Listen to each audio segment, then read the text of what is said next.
आज हम ऐसे स्कैम के बारे में बात करने वाले हैं जिसे इंडिया का सबसे बड़ा स्कैम कहा जाता है। कर्नाटका के एक लड़के ने 30,000 करोड़ रुपए के स्कैम को करने के बाद गवर्नमेंट को इस स्कैम को लीगल मानना पड़ा।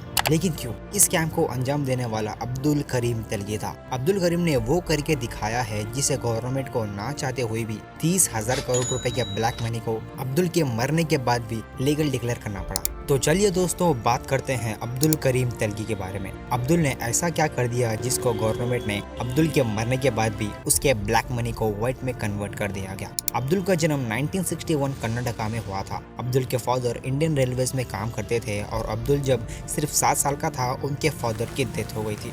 अब फादर की डेथ के बाद उनकी फैमिली काफी प्रॉब्लम्स में आ जाती है और फैमिली प्रॉब्लम्स की वजह से अब्दुल और उसका भाई पैसे के लिए काम करना शुरू कर देते हैं और रेलवे स्टेशन के बाहर फ्रूट की बंडियां लगा लेते हैं। लेकिन आपको यह जानकर काफी हैरानी होगी क्योंकि अब्दुल को पढ़ाई में काफी ज्यादा शौक था और इसीलिए उसने सोचा कि वो काम करते हुए अपनी पढ़ाई को पूरी करेगा और अपने स्कूल का खर्चा भी फ्रूट्स और फूल बेचकर उठाएगा। बचपन से काफी मेहनत करने के बाद आखिर अब्दुल ने बीकॉम की डिग्री हासिल कर ही लेता है और अपने लिए एक अच्छी जॉब करने की सोचता है।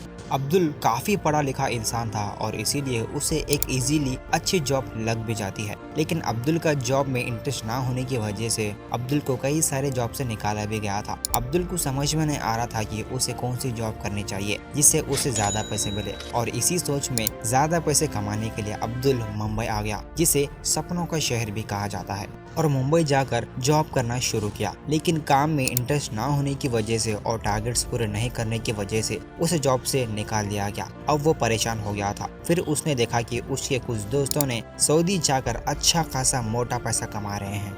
अब अब्दुल ने भी सऊदी अरेबिया जाने का डिसीजन लिया और वहां पर 7 साल काम करके अच्छा पैसा कमा लिया था। ये पैसा अब्दुल को अच्छी जिंदगी जीने के लिए काफी था, लेकिन उसके सपनों को पूरे करने के लिए ये काफी कम था। फिर सऊदी अरेबिया में रहकर अब्दुल ने नोटिस किया कि इंडिया के कई सारे लोग सऊदी अरेबिया आकर पैसा कमाना चाहते हैं, लेकिन प्रॉब्लम ये थी कि उनमें से काफी लोगों के पास प्रॉपर डॉक्यूमेंट्स नहीं होते थे, जिससे वो लोग सऊदी आकर पैसा नहीं कमा सकते थे। फिर अब्दुल वापस मुंबई आ गया और मुंबई में अरेबियन मेट्रो ट्रैवल्स की एजेंसी खोल दी। ये एजेंसी ऐसे लोगों को पकड़ती है जिनके पास सऊदी अरेबिया जाने के लिए प्रॉपर डॉक्यूमेंट्स नहीं होते थे। अब्दुल इन लोगों के फेक पासपोर्ट, वीजा और इमिग्रेशन सर्टिफिकेट बनाता था और ये काम इतना स्मार्ट तरीके से किया जाता था कि कोई भी इमिग्रेशन में पकड़ा ही नहीं गया। लेकिन साल 1991 में पुलिस वालों को अब्दुल के बारे में पता चल गया और उसके बाद अब्दुल को अरेस्ट करके जेल में डाल दिया जाता है। अब काफी लोग यही सोच रहे थे कि अब्दुल जेल से बाहर आने के बाद कोई भी गलत काम नहीं करेगा, लेकिन दोस्तों अब्दुल के केस में इसका पूरा उल्टा हुआ। जेल में अब्दुल की मुलाकात एक आदमी से हुई जिसका नाम राम रतन सोनी था। अब्दुल पहली बार जेल में गया था, लेकिन वहाँ पर राम रतन के कई सारे क्रिमिनल रिकॉर्ड थे जिससे वो कई बार जेल में जा चुका था। जेल में राम रतन अब्दुल से बात करते रहता था। राम रतन ने अब्दुल को एक बिजनेस का आइडिया दिया कि वो कैसे कोलकाता में स्टैम्प पेपर बेचकर पैसे कमाता है और इसमें उसने कई सारे फ्रॉड्स किए थे और काफी ज्यादा पैसा भी कमाया था और अब्दुल को भी काफी ज्यादा पैसा कमाना था। 1992 में जब ये दोनों बाहर आए तो अब्दुल ने भी राम रतन से काम करना शुरू कर दिया था, लेकिन दोनों के बीच में एक लड़ाई हो गई और अब्दुल ने राम रतन के साथ काम करना छोड़ दिया। अब अब्दुल को भी अमीर बनना था, उसे काफी ज्यादा पैसा कमाना था और फिर अब्दुल के दिमाग में एक फेक स्टैम्प पेपर बेचने का आइडिया चल रहा था। अगर आपको स्टैम्प पेपर के बारे में नहीं जानते तो मैं आपको बताता हूँ। तो ये इंडियन ज्यूरिडिक्शन सिस्टम में काफी ज्यादा इम्पोर्टेंस रखता है, क्योंकि जब दो लोगों के बीच में एक एग्रीमेंट होता है तो इसके डॉक्यूमेंट्स के लिए स्टैम्प पेपर का इस्तेमाल होता है, जैसे कि properties deals, business contract, legal case और शादी में भी स्टैम्प पेपर का इस्तेमाल किया जाता है।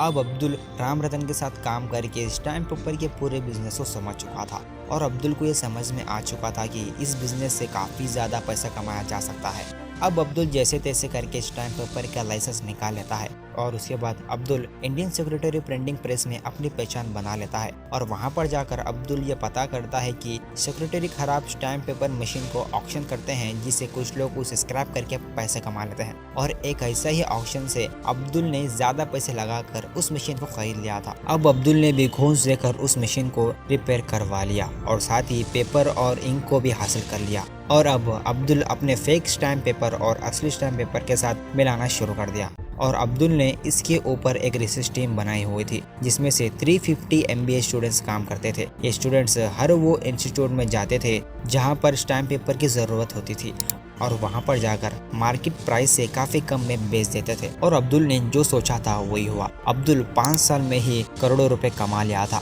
मतलब वो करोड़पति बन चुका था। और अब्दुल पूरे इंडिया के 25 स्टेट्स में 17 सिटीज में अपने इस बिजनेस को फैला चुका था। और आपको भी मेरी तरह सवाल आ रहा होगा कि आखिर अब्दुल इतना बड़ा स्कैम करने के बावजूद अब्दुल क्यों नहीं पकड़ा जा रहा था। तो उसका रीज़न ये था, अब्दुल लोगों को भी खरीद लेता था। अब्दुल काफ़ी स्मार्ट इंसान था। उसे यह अच्छे से समझ में आता था कि कब किस टाइम किसके मुंह में पैसे भरना है, जिससे उसका बिजनेस बिना किसी प्रॉब्लम के चलता रहे। अब्दुल के ऊपर टोटल 25 FIR दर्ज हो चुके थे, लेकिन अब्दुल के ऊपर एक्शन लेने वाला कोई भी नहीं था, क्योंकि अब्दुल पुलिस वालों से लेकर बड़े बड़े पॉलिटिशियंस को पैसे के दम पर खरीद लेता था। क्योंकि अब्दुल रिश्वत कभी कभी नहीं, हर महीने देता था, जिससे पुलिस वाले अब्दुल के ऊपर एक्शन नहीं लेते थे। नॉर्मली आपको बताऊं तो एक असिस्टेंट पुलिस इन्वेस्टिगेटर जिसकी सैलरी 9,000 रुपये पर मंथ होती थी, लेकिन अब्दुल ने उसे इतनी रिश्वत दी थी कि जिसकी वजह से उस पुलिस वाले की नेटवर्क 100 करोड़ से ज़्यादा हो गई थी। अब्दुल के पास कितना पैसा था ये अभी तक नहीं पता चल सका है, और अब्दुल ने स्कैम कितना बड़ा किया था ये भी किसी को नहीं पता। अगर आप गूगल पर सर्च करोगे तो आपको 30,000 करोड़ रुपए शो करेंगे। और अब्दुल को डांस बार में जाकर पैसे उड़ाने का काफ़ी ज़्यादा शौक था। और कहते हैं कि अब्दुल ने तरन्नुम डांस लेडी के साथ एक रात बिताने के लिए 93 लाख रुपीस दिए थे। अब्दुल इंडिया का एक ऐसा इंसान था जो अपने पैसे को थैले में जमा करके रखता था और उसको खुद को ही पता नहीं होता था कि उसने कितने पैसे कमाए हैं। वो कहते हैं ना, जैसी करनी हो वैसी भरनी। ऐसा ही कुछ अब्दुल करीम के साथ हुआ। नवंबर 2001 में बेंगलुरु पुलिस ने स्टैम्प पेपर का एक बड़ा ट्रक पकड़ा।